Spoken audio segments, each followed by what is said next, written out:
ময়মনসিংহে আজ যথাযোগ্য মর্যাদায় পালিত হচ্ছে ঐতিহাসিক জুলাই গণ অভ্যুত্থান দিবস। এ নিয়ে আরো জানাতে যুক্ত হচ্ছেন সহকর্মী ইলিয়াস আহমেদ।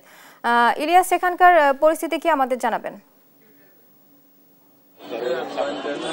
দিবসটি উপলক্ষে আমরা দেখেছি সকালে ঢাকা ময়মনসিংহ দিগারকান্দা বাইপাস সড়কে প্রশাসনের উদ্যোগে কিন্তু পুষ্পস্তবক অর্পণ করা হয়। এরপর একটি আলোচনা সভার আয়োজন করা হয়েছে তারেক স্মৃতি অডিটোরিয়ামে। এছাড়াও প্রশাসনের পাশাপাশি আমরা দেখেছি সামাজিক, সাংস্কৃতিক এবং রাজনৈতিক সংগঠনের উদ্যোগে কিন্তু বর্ণাঢ্য র্যালির আয়োজন কিন্তু করা হয়েছে। আমরা এখন রয়েছি ময়মনসিংহের নতুন বাজার এলাকায় রয়েছি, অর্থাৎ ময়মনসিংহ মহানগর বিএনপির উদ্যোগে কিন্তু আজকে একটি বিশাল র্যালিরই কিন্তু আয়োজন করা হয়েছে। অর্থাৎ সেই র্যালিটির নেতৃত্ব দিবেন মহানগর বিএনপির সিনিয়র যুগ্ম আহ্বায়ক আবু ওয়াহাব আকন্দ। আমরা যদি একটু যুক্ত হতে চাই, জানতে চাই আবু ওয়াহাব আকন্দ, এই গণ অভ্যুত্থান তার পরবর্তী সময়ের যে একটি বছর, সেটিকে আপনি কিভাবে মূল্যায়ন করবেন? ধন্যবাদ দেশ টিভি পরিবারকে।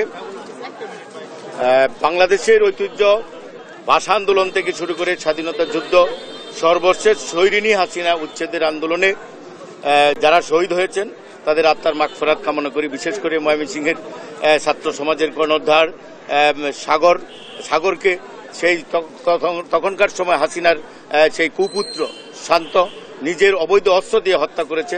আমরা সাগরের হত্যাকারীদের অবিলম্বে বিচার চাই, অবিলম্বে গ্রেপ্তার চাই, তাদের ফাঁসি চাই।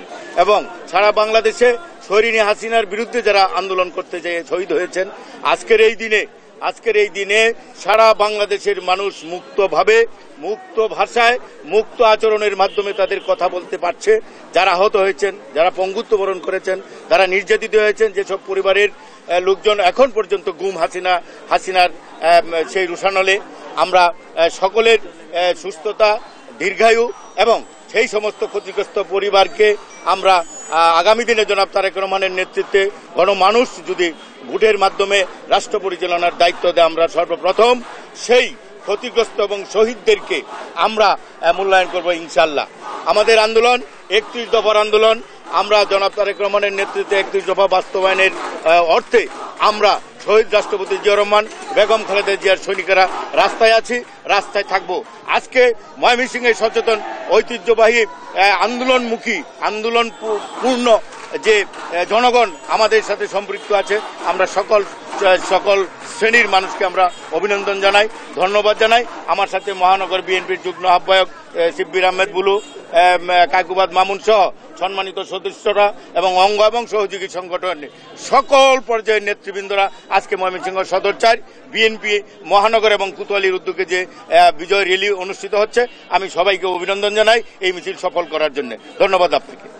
সুখ ও বিজয়ের বর্ষপূর্তি উদযাপন উপলক্ষে মহানগর বিএনপির আয়োজনে যে বিজয় মিছিলটি, সেটি কিন্তু কিছুক্ষণ পর ময়মনসিংহ নগরীর বিভিন্ন প্রধান সড়ক কিন্তু প্রদক্ষিণ করবেন। অর্থাৎ নেতৃবৃন্দরা বলছেন যে আগামীতে তারেক রহমানের 31 দফা বাস্তবায়নের লক্ষ্যই হবে আগামীর নতুন বাংলাদেশ। এই ছিল আমার কাছে ময়মনসিংহ থেকে সর্বশেষ।